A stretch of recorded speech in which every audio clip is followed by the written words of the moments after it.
So here we are with episode 11, the penultimate episode of The Witch and the Beast. Last episode, we were introduced to what I presume is our main antagonist, Angela, the Eternal Witch, and I presume now that she has an invisibility cloak, she can just come in and go whenever, just to really dunk on Guido. But we'll just have to see what this episode has in store for us. If you guys like the video, like the video. If you dislike it, dislike it. I do have my full length up on Patreon and early access on the YouTube memberships. Other than that, let us get started.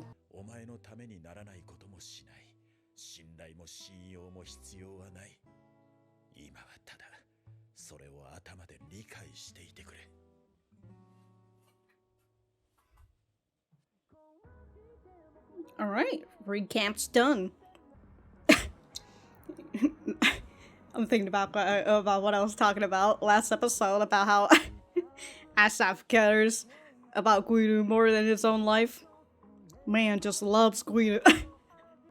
It's that kiss from your prince, you know? Oh, we're gonna get the flash. Oh, that reminds me. Yeah, the flashback. Very fun that they decided to not have that segment before the opening.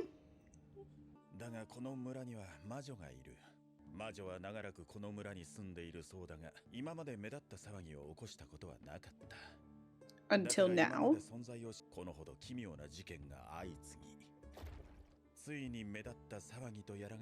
Ah, classical witchery, witchcraft shit, huh? What's Guido holding it like that? Man, she's gonna get stuck in doorways. Hey, these kids don't look suspicious at all.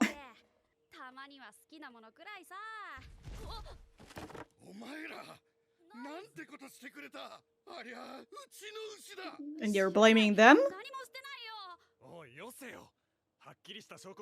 And the mayor is on her side.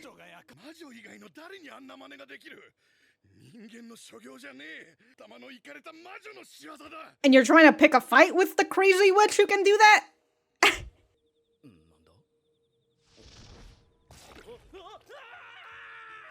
Damn, what is this? Just a fucking prank?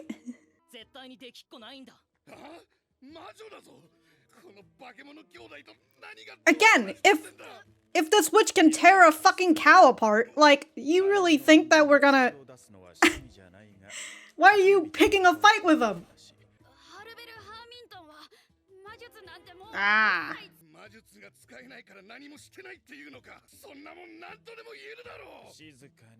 Does that mean that I could point that at you then?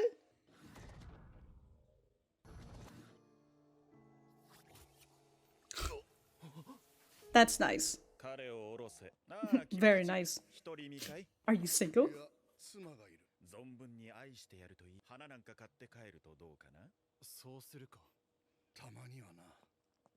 They're gonna... The magic snaps are like, why do I have this flower on me? Yes.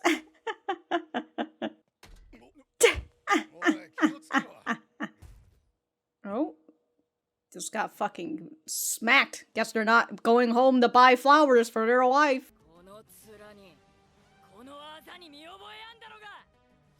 She says that to every single witch. Which actually makes much more sense now because Angela swapped bodies. So she doesn't know specifically which witch is which.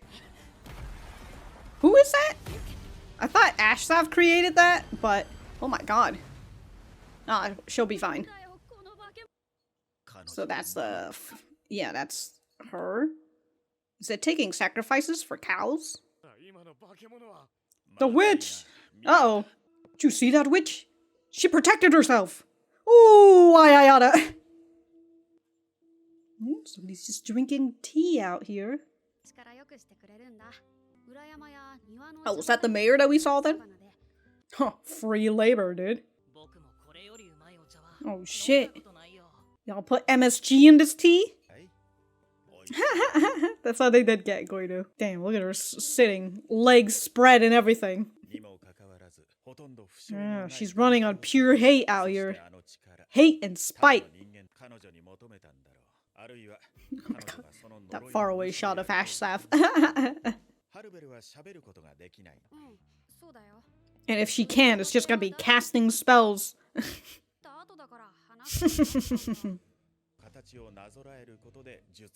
Tracing runes. Oh, pre-written runes.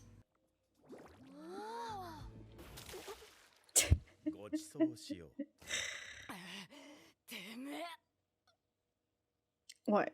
Some good tea?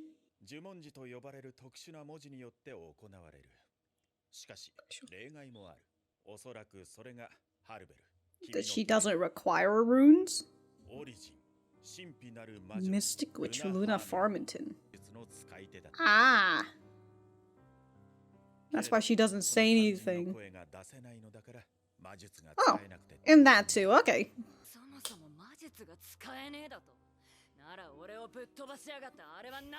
Yeah, what's going on there? She's to blame. Yeah. Easy. Easy game. My god, her ear, did you see that? Who's your dad? Was he the guy who's also sipping tea? I don't know, I'm kinda sus of the mayor, even though we haven't seen him yet. Yeah, gotta convince them to come join the order. He's out here just seducing witches, dude. Oh, so it was his dad. Okay. I tell you, there's cracked salt in that tea.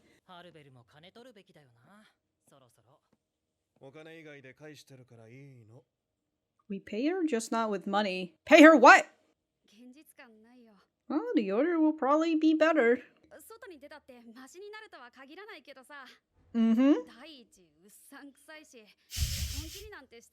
So you stand enemies that a guy comes in to offer help? Can't trust him. Oh, that is true, and easy to blame on. Oh, she's also cursed? Is that what the dad means?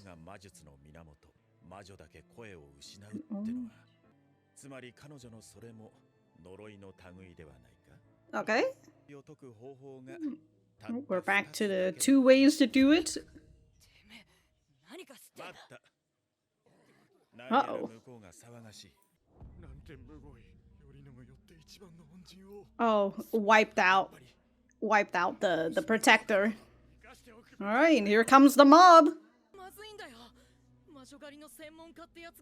Expert witch hunter.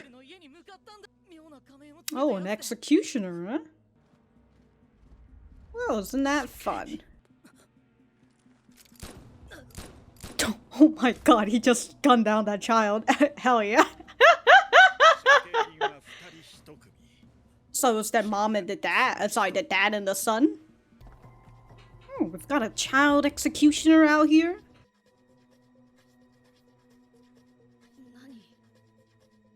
Man, executioner's really out here. Not only out here just wiping people. Witches, I mean, specifically. But, like, they're also stirring up the people's hatred for witches as well. So what, they came here and then they cursed her? And she couldn't talk anymore? Is that what's going on? Because he's like, we pay her and other stuff, you know? She makes great tea and all that. Just keeps drinking her tea. The only thing he has is tea. He has no water at all. Okay, well, we did get to learn a little bit more about the, how the magic works in its, because I've just kind of been pondering about it for a while. But now here they are actually telling us about it, and it's the, they create runes, they write runes. Which is, in a way, a similar way on how I do my magic system. In the way that they do that, but then they also have someone who can just do it vocally. Which I would presume, from what he says, it's a lot more powerful than just writing out the runes. Which I find it very fun, because like it's the opposite of how other magic system works. You know, in terms of like having an invocation, I don't even know how to say it. to like invoke, to like say out the spells.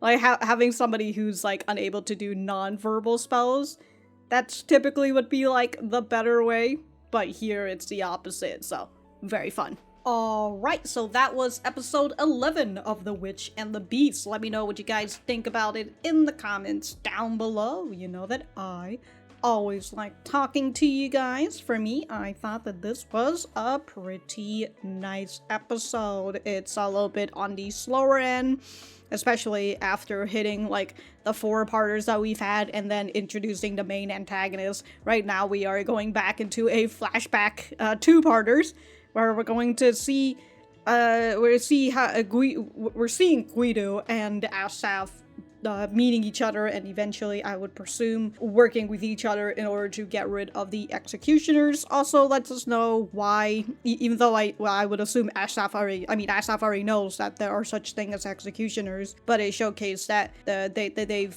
dealt with executioners before. And also, apparently executioners also take kids in, like just fucking child soldiers, because why not, you know? It's it looks like it's like a if they're actually if they're not siblings, but if they're actually blood related, right? And that's the dad and then that's the son, and then they're just working in this executioner business. Fucking good for them, I suppose. I only assume this because in the last episode with the previous executioner who came in, is just like, hey, where's my brother? Maybe the executioners are just a really big family business, you know? They pair up in families. Who knows? But we're introduced to the to this witch, which we will have to see whether she survives after this or not. I have little hope for Owens, but we'll just have to see. But she is a descendant of the mystic witch Falvel, and her the mystic witch Luna Farmington. And from what Owen said, all of the witches in their family are unable to talk, which is very convenient, considering that the mystic witch is good in verbal spells. So, it just happens to be a happy accident that these witches that rely on being verbal can't fucking talk. And so this is a curse that's been passed to them through generations, it seems like, because Owen says that no witches in our family are able to speak, so that's just how that goes. I initially thought that Craig and maybe his dad were the one who did that, but then that would mean that she had been able to talk before. But no, they're just here to cause a little ruckus, right? Do a little cow massacring, dropping cow innards on people. That's a prank, you know? Well, trying to get people to be riled up by the idea of, to which I will continue to stand by my idea of, look, if these witches got these abilities, I would stay away from them. I would be as nice to them as possible, and also try to make sure I get the fuck out of here, because I'm not gonna fucking pick a fight with someone who can fucking use magic on me. I'm out of here. See you later. But then again, it seems like the witch hunts are very actually, I don't know if we've seen a successful witch hunt in this show just yet. Well, other than that one in, like, episode 1, I suppose, with that witch lady who says that somewhere around there, maybe? I don't know. The successful witch hunts so far have been brought in by the executioners, so there is that. God, I just love that scene of Ashsaf just taking out a gun and shooting a child. That's so good, out of context, dude. It's just like, oh my god, what is this man doing? No. This kid's an executioner, alright? He's dangerous. Yo, just imagine what the people around there was thinking, right? They're just all be like, oh my god, there's a giant crash. And then you start hearing gunshots and you turn around. It's just a man shooting a child. God, it's so fun, dude. So fun. I'm repeating a little bit, but after the last episode, it all makes sense. on why Guido just comes up to witches and it's just like, remember my face? You know, it's like, if you know the witch is, in the beginning, right, in the first episode, like, if you know which witch cursed you, you would kind of have an idea on what they look like, but now that we know Angela switches bodies, that's why Guido has to be like, you remember who I am? She's just some fucking crazy person. Ah, you remember me? You remember this mark? And also I can see why they've decided to put the flashback here towards the end of the series after Angela introduces herself, because this is also the time when Guido's just like, oh, she switches bodies. That's why I have no idea what she looks like right now. So that makes a lot more sense. Although it kind of gave us that idea, it didn't really give us the true reveal, which is the body that Guido's in right now is Angela. Either way, this is a rather soft ending that they're planning on doing, which I'm kind of fine with, but I wonder what people will think about this, because again, after like the 4-parter and then the big review of the main antagonist, we're just like, here we are with a flashback. And it's a little bit slower than it was in like the last 5 episodes that you've gone through. Other than that, I don't really have too much else to say. I suppose we will see in the next episode maybe on why Ashsaf put so much care into Guido more than his own life. Maybe, just maybe next episode, or maybe not, who knows. But we're gonna get a conclusion to the flashback, and then they're just gonna be off continuing doing the stuff that they've been doing. So there's I actually don't have anything else to say. I'm trying to figure out how to end this video, but I just keep rambling instead. But if I have anything else to say, I will write it in the description down below. You know that I'll wait, no, I don't know how to end this. Alright, you know, that's not how that was going to end, so I'm just gonna bye!